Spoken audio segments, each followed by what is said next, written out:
Teresa Pulich, and this is my guitar. I got it back, I believe, in the 70s, and it takes me a long time to pick out a guitar. I try everything on the wall, and I look for a certain style. So for this guitar, I needed something that had a flat, narrow neck that was wider than what I was seeing in the electric guitars. The Fender models I don't care for because they're too narrow.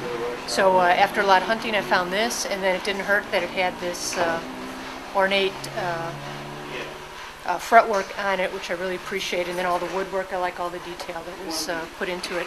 But it sounds more like a jazz guitar, and that was the selling point. It has a lot warmer, richer sound than a lot of the electric guitars. At the time, I could not afford a hollow body, so this became the guy I got. It's maple body, very heavy, but sounds great, records great, plays great. To get these fixed, basically I had brought my guitars to shops that had people that fixed guitars, and I would pay for a setup and get the guitar back, and it was in worse condition than when I brought it in. And what I would ask for, I couldn't get. The first guitar that I brought in was an Ovation that's been fixed here.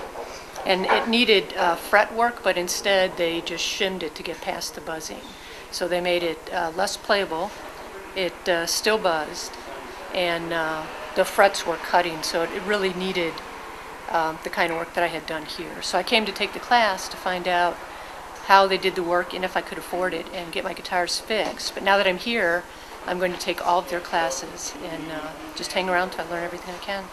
Some of the work you probably wouldn't want to do yourself. Like, I'm not going to sit there and mess around on a guitar that I feel is irreplaceable and try to do the fretwork on it. But something simple, you know, like popping out electronics that are bought off the shelf that I can replace, that kind of stuff I can probably do on my own without feeling like I'm going to damage the guitar.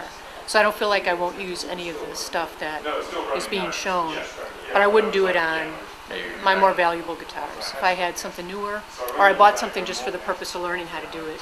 Right. But unfortunately, probably by the time you're done with this class, you'll be able to fix a guitar as well as the people you're paying money for at the regular shops, because they're not getting this level of experience. So their setups are probably going to be similar to what, that would be my estimate, that what you'll be able to do. Because the amount of time that they're getting an exposure to these more complex problems like broken bindings and messed up finishes, I don't think you'd get that work at your regular shops.